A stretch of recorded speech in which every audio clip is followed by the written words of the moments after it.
بسم اللہ الرحمن الرحیم۔ بسم اللہ الرحمن الرحیم۔ رب اشرح لی صدری ویسر لی امری واحلل عقدۃ من لسانی یفقہوا قولی۔ السلام علیکم ورحمۃ اللہ وبرکاتہ۔ ایک نصیحت ایک کہانی میں خوش آمدید۔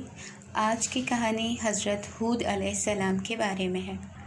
اللہ تعالیٰ نے حضرت ہود علیہ السلام کو قوم عاد کی ہدایت کے لیے مأمور فرمایا۔ عاد ایک بادشاہ تھا اور اس کے 2 بیٹے تھے، ایک کا نام شداد اور دوسرے کا نام شدید تھا۔ عاد کے مرنے کے بعد اس کے بیٹوں نے یعنی شدید اور شداد نے بہت بدمعاشی کی، غنڈہ گردی کی، کچھ لوگوں کو اپنے ارد گرد اکٹھا کیا، مختلف شہروں پر حملے کیے، ظلم، قتل و غارت گری کا بازار گرم رکھا، وسیع و عریض علاقوں پر قبضہ کیا۔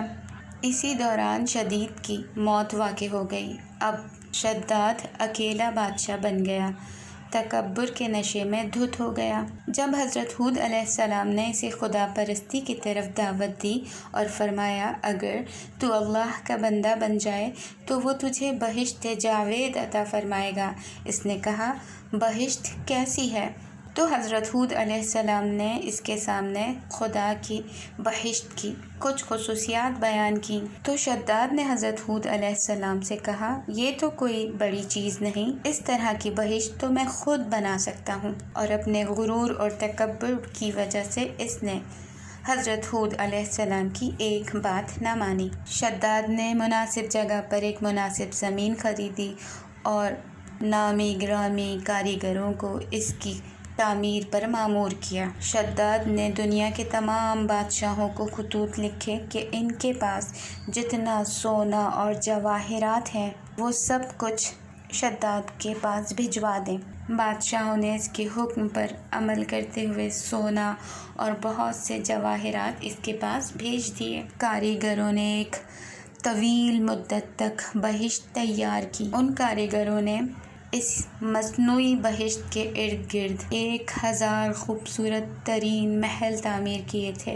اس کے بعد شداد کو پیغام بھیجا کہ اس بہشت کا افتتاح اپنے ہاتھوں سے کرے۔ شداد بھی غرور اور تکبر کے ساتھ ایک بڑے سے لاؤ لشکر کے ساتھ آ رہا تھا۔ زرق برق لباس، اسے بھی اس بہشت کو دیکھنے کا شوق تھا کہ جس میں کاریگروں نے اپنے کئی سال صرف کیے۔ اسے بنانے کے لیے اپنی تمام تر توانائیاں، امکانات، مال و دولت، سونا اور جواہرات اس کے ستونوں اور در و بام کی سجاوٹ پر لگا دیے تھے۔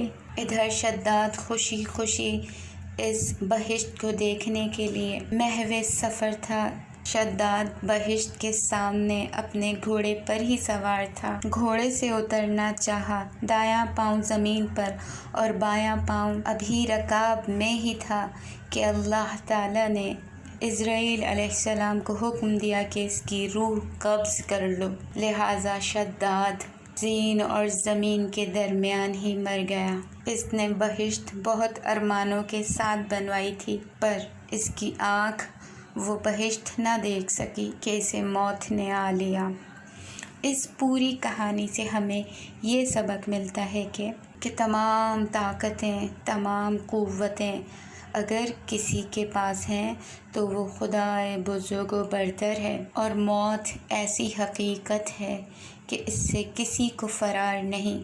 کیا بادشاہ، کیا فقیر، کیا جوان، کیا بوڑھا، ہر ایک ذی روح نے موت کا ذائقہ چکھنا ہے۔ کوئی اللہ کی کتنی بھی مخالفت کر لے، بہرحال جانا اسے اللہ کی ہی بارگاہ میں ہے۔ تو کیا ہی اچھا ہو کہ جب بارگاہ رب العزت میں جانا ہے تو اس کے پاس جانے کے لیے ہمیں تیاری کرنا چاہیے، نہ کہ خدا کی نافرمانی۔